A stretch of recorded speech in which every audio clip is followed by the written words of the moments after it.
আসসালামু আলাইকুম, welcome to my YouTube channel. আশা করি সকলে ভালো আছেন। আজকের টপিকস হচ্ছে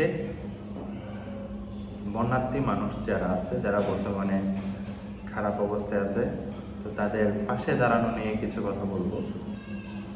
তো আমরা অনেকেই আছি যারা অলরেডি যারা বন্যাগ্রস্ত আছে তাদের পাশে এসে দাঁড়িয়েছি, এবং অনেকেই আছে প্রিপারেশন নিচ্ছি তাদের কাছে যাওয়ার জন্য বা তাদেরকে সাহায্য করার জন্য।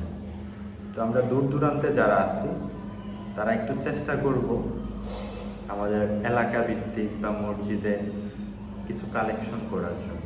কালেকশন করে কিছু টাকা তুলে আমরা যদি এলাকা থেকে কেউ গিয়ে থাকি তো তাদের কাছে আপনারা টাকাটা পাঠিয়ে দিবেন। বা বেশ কয়েকটা ফাউন্ডেশন আছে, আল সুন্নাহ, আরও কিছু ফাউন্ডেশন আছে, আপনারা চাইলে সেই ফাউন্ডেশনের কাছে তাদের কাছেও টাকাটা দিয়ে দিতে পারেন।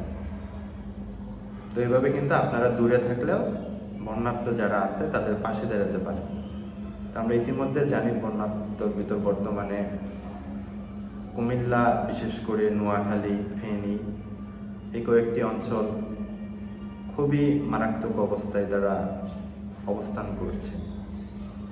আমরা ইতিমধ্যে দেখছি হয়তো বা অনেকেই যে পানি এতটা পরিমাণ আসছে, মানুষের টিনের যাদের ঘর আছে, যেটাকে বলে একতলা, টিনের চাল পর্যন্ত পানি চলে আসছে,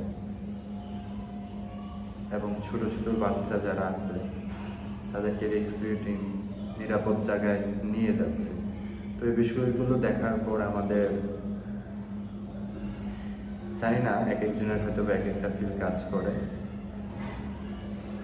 তো আমরা চেষ্টা করব সকলে বন্যার্থদের পাশে দাঁড়ানোর জন্য, যে যাই পারি না কেন তাই দিয়ে তাদেরকে সাহায্য করার জন্য।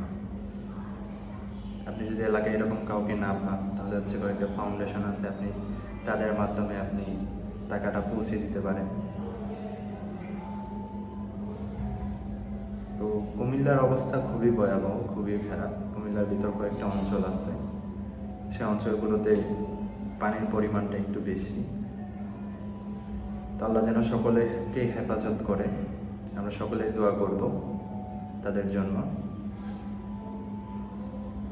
আর অনেক অঞ্চল থেকে বা অনেক গ্রাম থেকে টিম করে তারা খাবার নিয়ে আসতেছেন। তো যারা আসতেছেন চেষ্টা করবেন হায়ার রুটে না আসার জন্য, কারণ ফেনীর ওইদিকে হায়ার রুট অলরেডি ব্লক আছে। ব্লক বলতে পানি দ্বারা আবৃত হয়ে গেছে। তো সেজন্য আপনারা বিকল্প কিছু চেষ্টা করবেন বিকল্পভাবে আসার জন্য, তাহলে আপনি সুন্দরভাবে আপনার গন্তব্যে পৌঁছাতে পারবেন।